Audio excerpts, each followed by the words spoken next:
Halo, selamat pagi, salam sehat untuk seluruh sahabat podcast Kasuari. Jumpa lagi bersama dengan kami, tim podcast Kasuari Dinas Kesehatan Provinsi Papua. Selamat Pagi pagi. ini, saya Otmaria Siagian yang akan memandu seluruh diskusi yang akan kita bawakan bersama dengan seorang narasumber yang luar biasa yang berasal dari Rumah Sakit Umum Daerah Provinsi Papua, Dr. Anggreni, spesialis penyakit dalam, konsultan ginjal hipertensi. Selamat pagi, Dok. Selamat pagi buat Mas.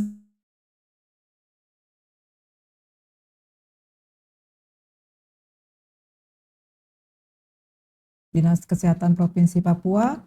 Selamat pagi, salam sehat semua. Perkenalkan, saya Dr. Anggreni Susanti, spesialis penyakit dalam, konsultan ginjal hipertensi. Baik, terima kasih, Dok. Tadi saya dengar dan baca sendiri nih spesialis penyakit dalam, konsultan ginjal hipertensi. Jadi ini spesifikasinya ginjal dan hipertensi saja ya, Dok? Betul. Jadi kita kan kalau untuk jenjang pendidikan, jadi saya menjalani satu spesialis penyakit dalam, kemudian mengambil subspesialis saja, jadi memang spesifik untuk ginjal dan hipertensi. Oh iya. Jadi berkaitan dengan masalah ginjal dan hipertensi, pasti kalau pasien datang yang berkaitan masalah ginjal hipertensi akan langsung dirujuk kepada dokter subspesialis ginjal dan hipertensi. Betul. Ini ya, Dok ya. Iya. Dokter sendiri kan kesehariannya bekerja di Rumah Sakit Umum Dok 2 Jayapura ya, Dok. Dokter bisa memberikan gambaran nggak untuk kami berkaitan dengan kasus penyakit ginjal hipertensi sendiri yang dokter tangani di Rumah Sakit Dok 2? Iya. Secara sebenarnya pasien ginjal itu sendiri cukup banyak ya. Sekitar sekarang di dunia itu sudah sekitar 134.000 orang menderita penyakit gagal ginjal dengan hipertensi sebagai penyebab yang nomor 1. Ya, dari data dikatakan bahwa 1 dari 10 pasien normal ya itu menderita hipertensi. Jadi itu keduanya saling berhubungan ya, bahwa ginjal dan hipertensi itu kalau kita bilang ayam dan telur, tidak tahu mana yang duluan. Nah, tapi itu untuk di data dari kami di unit dialisis RSUD 2 saat ini kami punya pasien itu ada 97 orang yang menjalani cuci darah dengan 80% penyebab utama adalah hipertensi, Mbak Utma. Ya. Jadi dari data yang kami kumpulkan 80% penyebab adalah hipertensi, kemudian 60% adalah diabetes dan sisanya baru penyakit lain. Gitu. Oh, cukup menarik ya gambarannya berkaitan dengan hipertensi ini sendiri. Jadi sebenarnya hipertensi ini seperti apa sih, Dok? Kok bisa ya sampai menyebabkan penyebab utama penyakit ginjal? Kemudian orang yang katanya tensinya tinggi, tapi biasa-biasa saja. Itu seperti keluhan. Emang kadang-kadang orang bilang tengkuknya suka sakit ya, sakit di belakang leher, atau ada yang mengeluh pusing, tapi kita mesti pastikan dulu tekanan darahnya berapa.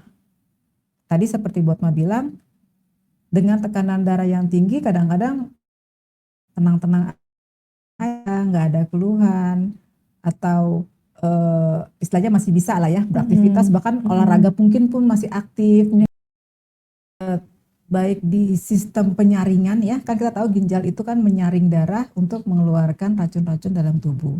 Jadi bisa menyebabkan kerusakan di sistem penyaringan atau mungkin di sel-sel yang dalam ginjal tersebut gitu, dengan tekanan darah yang tinggi yang nantinya berujung akan mengakibatkan gangguan ginjal. Cuman yang mesti Tetapi yang perlu diperhatikan paling utama adalah karena kembali lagi ini tidak ada gejala. Ada gejalanya. Betul. Jadi ternyata seperti silent killer gitu ya dok Iya, ya. betul. Hipertensi ini. Iya, semakin tinggi, bukan tinggi ya. Saya sudah bilang sama pasien-pasien, kadang-kadang tensinya tinggi, terus minum obat turun, terus tenang. Padahal kan kita tahu tekanan tinggi itu kan sama seperti tegangan listrik ya. Iya. Ya, kalau tegangan listriknya stabil, berarti kita punya barang elektronik akan aman. Aman. Ya. Tapi kalau dia naik turun, nah pasti kan rusak. Nah sebenarnya itu juga analogi ini juga berlaku untuk tubuh kita. Karena tekanan darah tinggi juga nggak bagus, naik turun juga nggak bagus, gitu kan? Gitu. Menarik nih yang tadi dokter sampaikan mengenai naik turun. Nah ini kan ada banyak orang itu yang berasumsi kalau minum obat terus-terus itu bisa menyebabkan penyakit ginjal. Ada yang ngomong seperti itu. Iya. Ada yang bilang juga kalau minum obatnya nanti tekanannya turun. Terus kalau tidak minum dia naik lagi. Lama-lama saya jadi ketergantungan dengan obat. Mungkin kata ketergantungan ini membuat persepsi yang negatif kepada masyarakat. Bagaimana pendapat dokter? Kembali lagi kita manusia itu kan pasti nggak mau dibilang sakit ya sebenarnya, kan? Tapi yang terpenting adalah kenali dulu kita ini masuk dalam kategori hipertensi atau bukan, tekanan darah tinggi atau bukan. Kalau sudah itu kan ada prosesnya ya, dari pemeriksaan mungkin nanti bisa dikonsultasikan ke dokter. Kalau dokter sudah mendiagnosa hipertensi, ya itu memang harus minum obat rutin. Rutin ya dok? Rutin ini berarti tiap hari ya dok? Tiap hari. Ya. Tujuannya untuk apa? Untuk menjaga supaya ginjalnya tetap sehat. Justru malah sebenarnya malah membuat ginjal lebih sehat dengan minum obat setiap hari ya dok? Betul.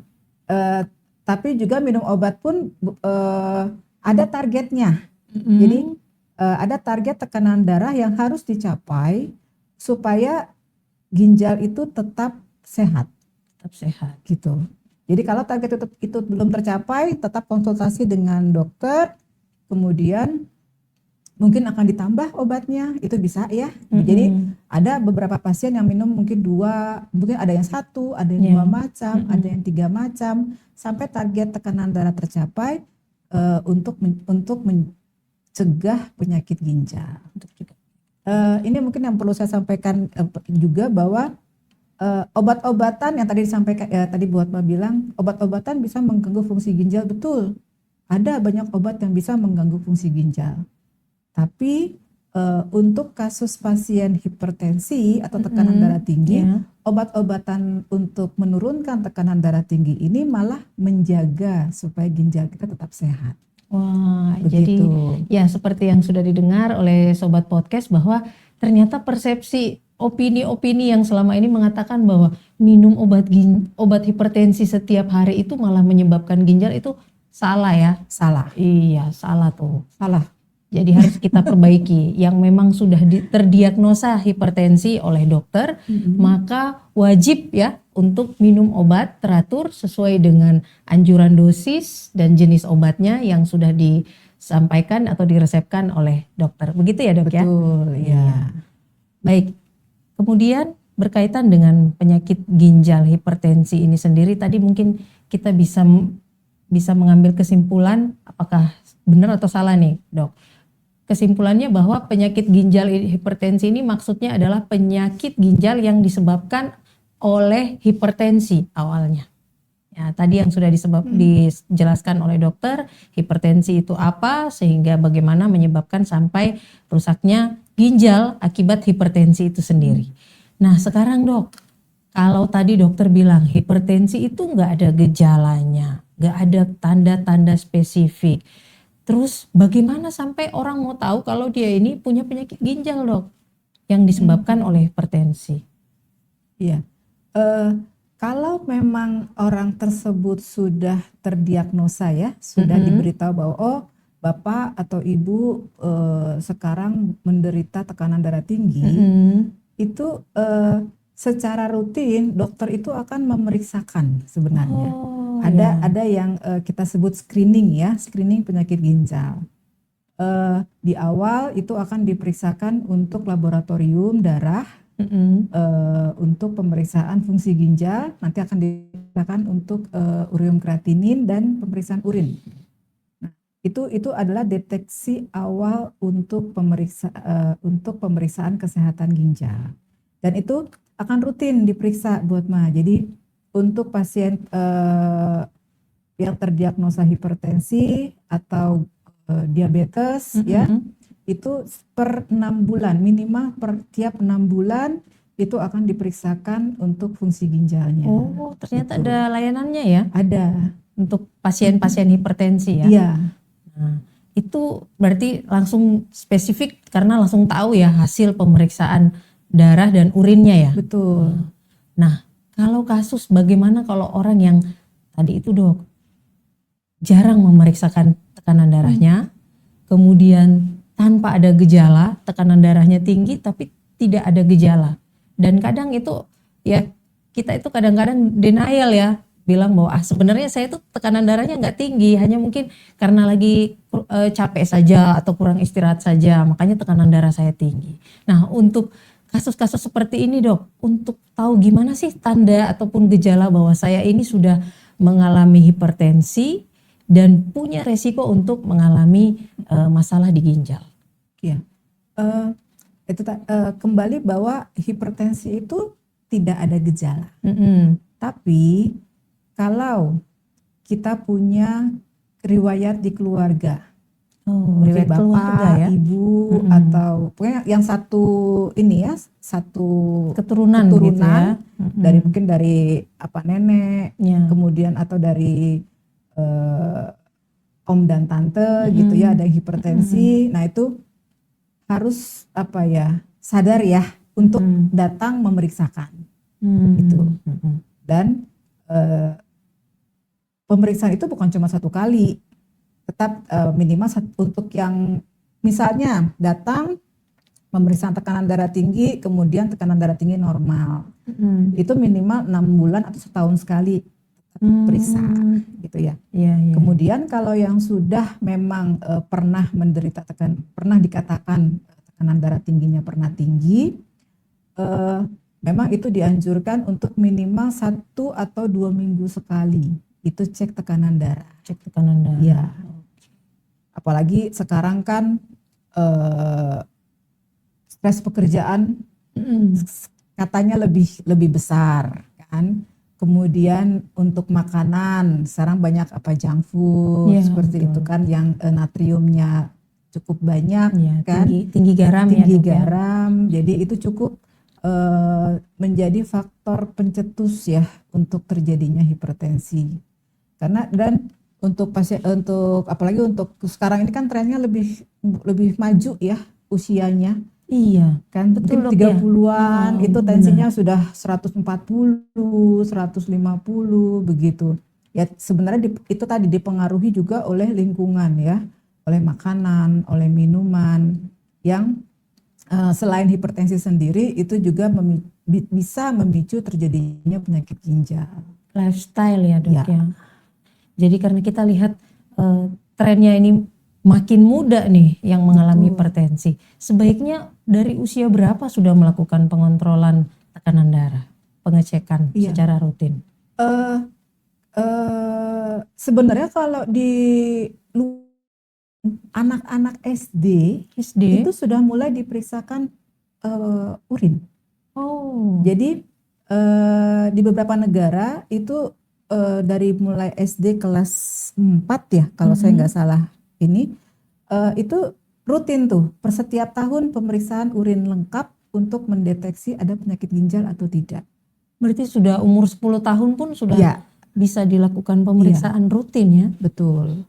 Itu yang sebenarnya kami dari Pernefri itu sudah mulai bagaimana caranya nih supaya kita bisa menjaring lebih banyak, karena yang sekarang ini datang ke kami sebagai konsultan ginjal itu kan adalah yang memang sudah sakit ya. Iya. Padahal kan yang kita mau adalah bagaimana kita mencegah. Iya, deteksi dari awal Betul. ya. Iya, supaya tercegah jangan sampai Iya. masuk pada fase penyakit. ginjal. Iya. Apalagi yang paling mengerikan kan apakah kalau perlu cuci darah kan. Iya, itu yang betul. Yang bisa harus seumur hidup ya betul. mengalami cuci darah. Nah, Dok, ini kan kita sering biasanya kita sering bicara, aduh ini pinggang saya sakit katanya. Itu kayaknya kamu ada kena ginjal tuh. Nah, terus ada yang bilang, aduh saya kalau bangun pagi itu pusing. Nah, itu mungkin masalah dari ginjalmu katanya seperti itu. Apa itu betul, Dok? Seperti itu gejala-gejala orang yang punya masalah dengan ginjal? Tadi ya, ginjal itu tidak ada keluhan sebenarnya. Dia akan menimbulkan keluhan kalau itu sudah parah. Oh, iya, Malah kebalik. iya. Gitu ya. Jadi yang kalau dibilang ginjalnya sakit ya pinggangnya sakit. Kadang-kadang kan orang berpikir apakah ada batu kan ya. Iya, Tapi batu ginjal pun kadang-kadang ada beberapa yang fungsi ginjalnya masih bagus. Jadi belum dalam tahap lanjut gitu. Nanti misalnya di terapi batunya mungkin diangkat atau dihilangkan, ya udah seperti biasa lagi. Fungsi ginjalnya Fungsi ginjalnya kan normal nih, iya. gitu. Jadi Hanya ada batu. ya, Gitu ya. tapi memang kalau misalnya itu berlangsung lama, pasti fungsi ginjalnya akan terganggu. Jadi kalau untuk tahap-tahap awal, ya kan mungkin sedikit Mbak bahwa penyakit ginjal itu ada 5 stadium. Jadi stadium 1 sampai 5, stadium 5 ini yang sudah paling berat. Nah, stadium 1 sampai 2 ini sama sekali tidak ada gejala. Oh, malah Gitu. nggak ada gejala ya? Iya. Di situ fokus kami adalah untuk mengontrol penyakit penyertanya, apakah dia hipertensi, apakah dia diabetes, supaya derajat dari penyakit ginjal ini tidak bertambah naik. Gitu. Apakah mungkin tadi ada batu, itu yang kita harus terapi, gitu ya. Nah, kalau sudah masuk stadium 3, nah itu baru dia biasanya sudah mulai bergejala. Apakah dia ada anemia, ya, buang air kecilnya berbusa, ya, itu. Nanti baru setelah kita lakukan pemeriksaan laboratorium, tadi yang pemeriksaan ureum kreatinin, baru biasanya ketahuan tuh, oh sudah mulai ada peningkatan dari ureum kreatinin, atau mungkin sudah ada protein di dalam pemeriksaan urin seperti itu. Jadi di stadium 3 itu baru betul-betul terasa lah gitu. Kalau stadium 1 sama stadium 2 itu tidak ada gejala sama sekali. Oh, tadi dokter sebutkan gejalanya salah satunya kalau masuk di tahap stadium 3 ada anemia. Iya. Nah, itu apakah juga berpengaruh dari hipertensinya bisa menyebabkan anemia atau bagaimana, Dok? Oh, ya tadi kan hipertensi menyebabkan penyakit ginjal. Nah, penyakit ginjal atau yang terjadi adalah tadi kerusakan dari sel-sel di ginjal tersebut. Nah, salah satunya adalah ginjal itu dia memproduksi hormon yang namanya hormon eritropoietin, itu untuk sebagai salah satu bahan untuk pembentukan HB. Kita tahu ya HB rendah, HB tinggi ya, gitu ya, yang sering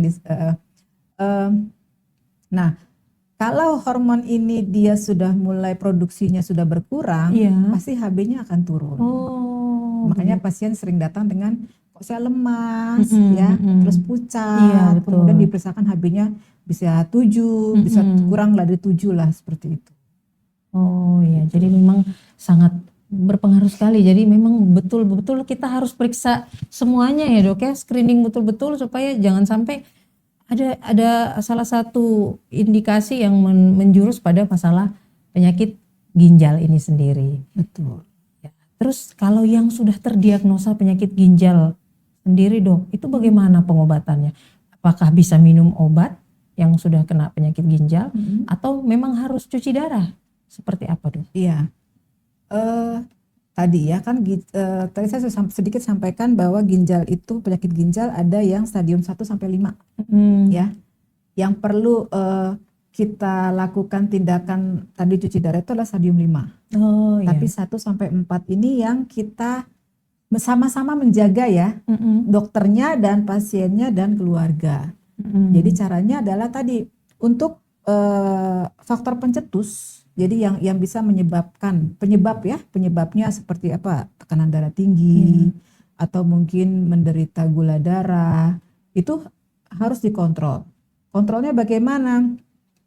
Target tekanan darah tingginya itu harus diusahakan stabil di bawah 140/90. Di bawah 140/90. Oh, itu baru terkontrol Itu namanya, baru Dok, terkontrol. ya? Kemudian berikutnya kalau sudah sampai di 140/90, jangan obatnya berhenti. Nah, itu ya kuncinya di situ. Ya, Jangan berhenti berobat. jangan berhenti obatnya karena tensinya turun itu karena minum obat ya. Nanti kalau obatnya di stop ya pasti tensinya akan naik lagi. Ya, tadi kan kalau tekanan tinggi itu pasti akan menyebabkan kerusakan di sel-sel ginjal. Gitu. Jadi memang kita harus menerima dengan lapang dada minum obat tiap hari itu ya, Dok ya. Istilahnya apa ya? Cukup hipertensi aja gitu ya. Cukup hipertensi saja, jangan yang lain. Jangan yang lain lagi gitu. yang kena ya. Betul, Dok. Karena kalau sudah kena penyakit ginjal, apalagi sudah stadium 4 atau stadium 5 dengan gejala yang berat, yang memang butuh untuk cuci darah, gak ada obat lagi, Mbak. Oh, gak ada obat ini ya. Jadi sebisa mungkin sebelum sampai ke stadium 4 atau 5 ya, itu minum obat dulu supaya mencegah gitu kan. Karena kalau sudah perlu untuk cuci darah obatnya. Iya. Gitu. Berarti kuncinya minum obat hipertensi teratur. Betul. Dengan target 100 kurang dari 140/90. Kalau tidak mencapai target maka harus kembali konsultasi ke dokter. Iya. Jadi ya mungkin akan banyak minum obat hipertensinya ya. Cuman kan sekarang sudah banyak nih 2 obat dalam 1 pil seperti itu. Jadi harusnya minum 4 macam jadi cuma 2 macam. Jadi itu bisa dikonsultasikan dengan dokter senyamannya dan sefleksibelnya minum obat gitu. Kan kebayang ya kalau minum obat 4 macam terus dengan waktu-waktu tertentu itu kan cukup, apalagi dengan kesibukan yang cukup tinggi biasanya ya, itu kan cukup mengganggu sebenarnya. Nanti bisa dikonsultasikan dengan dokter bagaimana senyaman dan sefleksibelnya. Baik. Ya, Dok, itu banyak sekali ya diskusi. Sebenarnya saya masih pengen banyak hal lagi yang pengen saya diskusikan.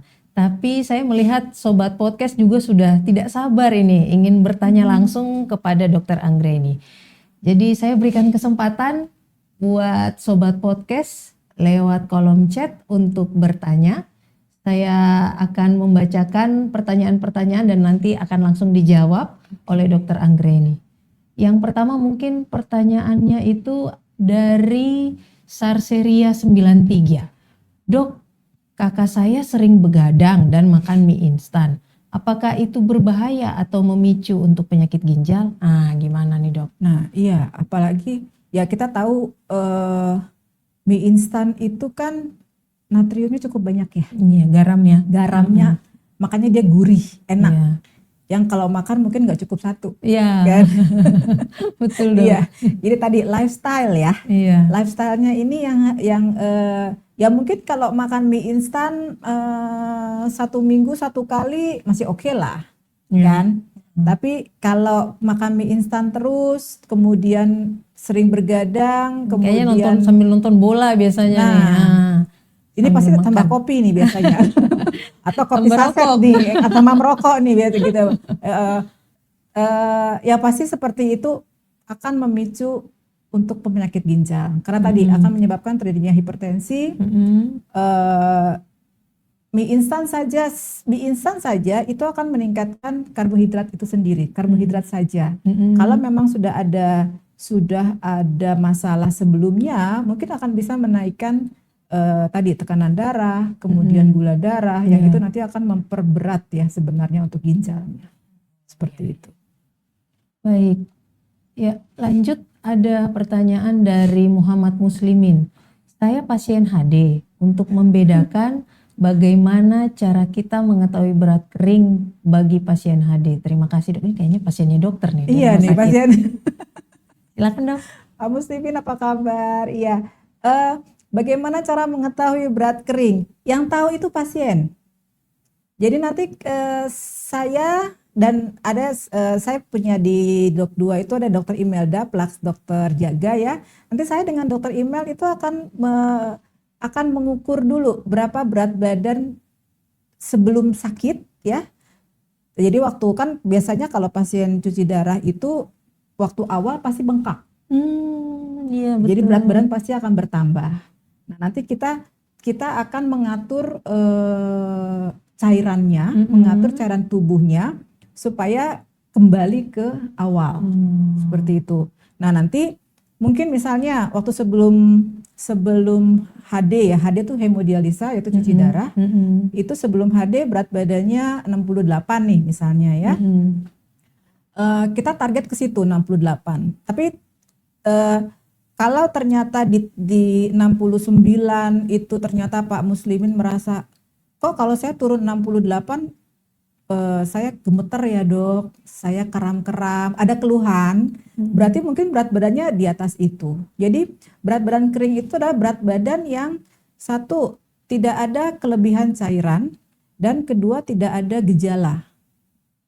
Yang itu sebenarnya yang paling menentukan itu adalah pasiennya merasakan sendiri. Saya enaknya di berat badan berapa? Ya, nyamannya ya. Nyamannya di berat badan berapa begitu. Ya. Nanti kita lanjut di ruangan ya Pak Muslimin. Ya, cukup menjawab ya Pak Muslimin. Selanjutnya ada pertanyaan dari Mariam DJJ. Dok, kaki saya sering bengkak. Apakah itu selalu tanda ginjal bermasalah? Ini banyak nih yang ngarep kayak gini nih. Salah satu tanda ginjal tadi adalah pasien bengkak.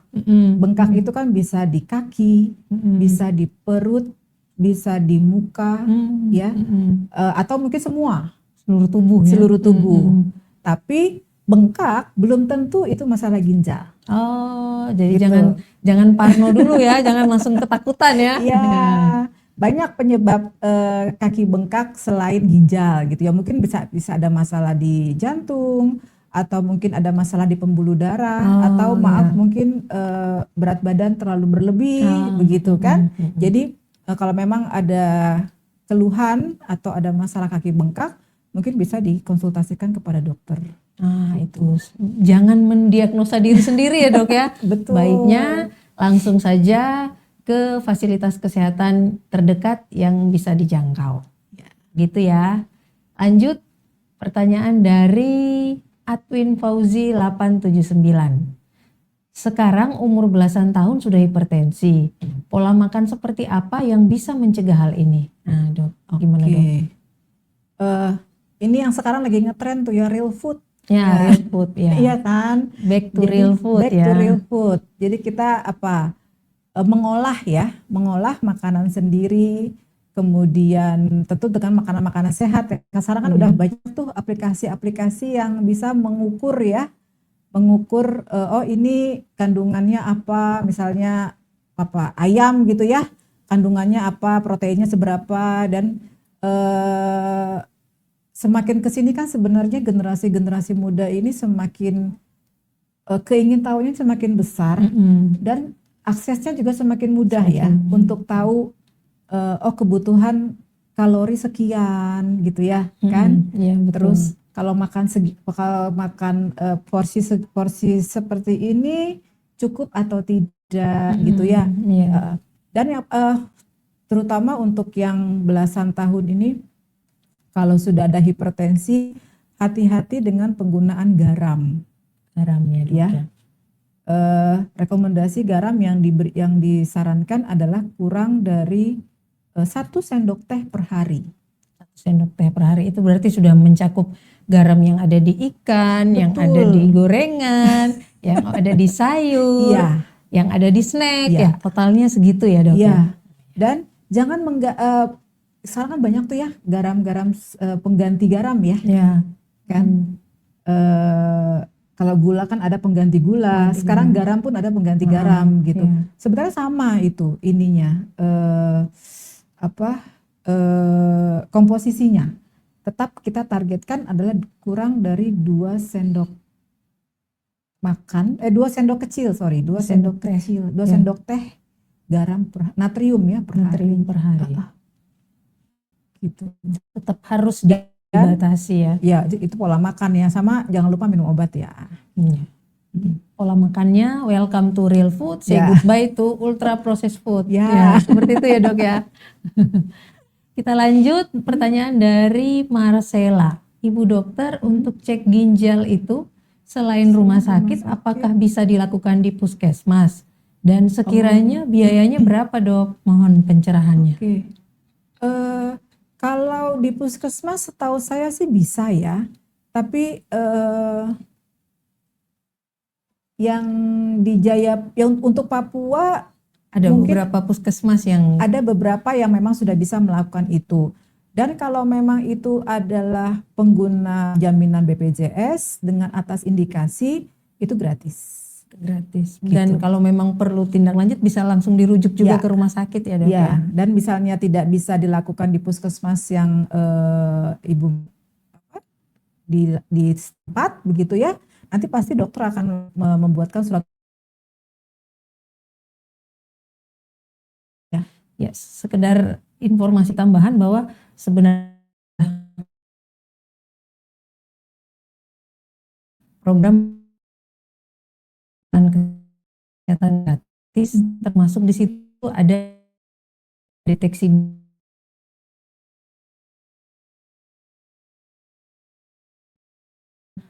dini atau deteksi dini bisa lewat puskesmas, nanti dari puskesmas akan dilayani oleh tenaga kesehatan yang ada di sana. Selanjutnya banyak ya yang tadi kita bahas. Waktu juga yang akan memisahkan kita. Asik. Dok, sebelum kita Terutama kalau hipertensi yang paling utama komplikasinya adalah ke ginjal. Itu yang kita sama-sama mencegah tadi dengan cara menstabilkan tekanan darah, ya, minum obat yang teratur, minum air putih dan hidup yang sehat. hidup sehat. Ya. Hidup sehat berarti kan tadi ya makan yang teratur, Ya. istirahat yang cukup, itu bagian dari hidup sehat. Oh ya tadi mengenai minum air putih dok, berapa banyak sih sebenarnya yang dibutuhkan tubuh setiap harinya untuk air Oke. putih? Minum air putih itu tergantung berat badan. Ada hitung-hitungannya bahwa berat badan dikali 30 cc. Jadi misalnya Bapak beratnya berapa? Oh nggak boleh ya. Iya dok. Iya, misalnya 50 kilo. Jadi dikali 30, maka kebutuhannya adalah 1.500 cc per 24 jam. Per 24 jam berarti sekitar 1,5 liter ya. 1,5 liter per hari. 1,5 liter untuk Itu yang berat badan 50. Ya. Jadi bisa orang berbeda-beda tergantung berat badannya ya dok ya. betul. Itu yang paling sedikit ya. Karena kan kita apalagi kita di Jayapura panasnya yang katanya mataharinya satu orang satu ya kan. Jadi pasti keringatnya berlebih, maka pasti akan butuh lebih dari 1.500 seperti itu. Tapi Minimal ya. Ya. Berarti itu minimalnya. ya minimal adalah berat badan dikali 30 cc. Baik, terima kasih atas penjelasannya dok. Jadi kita sudah dapat tangkapan kita di pagi hari ini. Tipsnya untuk menjaga kesehatan ginjal kita, yaitu yang pertama harus rajin minum air putih. Minimal disesuaikan dengan berat badan kita masing-masing. Kemudian bagi penderita hipertensi wajib minum obat sesuai dengan yang dianjurkan dokter dan harus rutin melakukan pengecekan terhadap kondisi tubuhnya.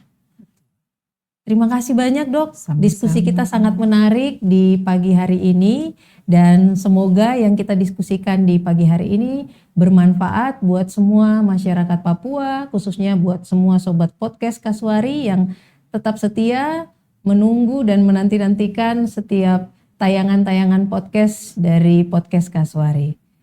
Baik, kita akan pamit undur diri. Salam sehat buat semua sobat podcast Kasuari. Sampai jumpa di lain kesempatan dengan topik-topik yang tidak kalah menariknya seperti kita di pagi hari ini.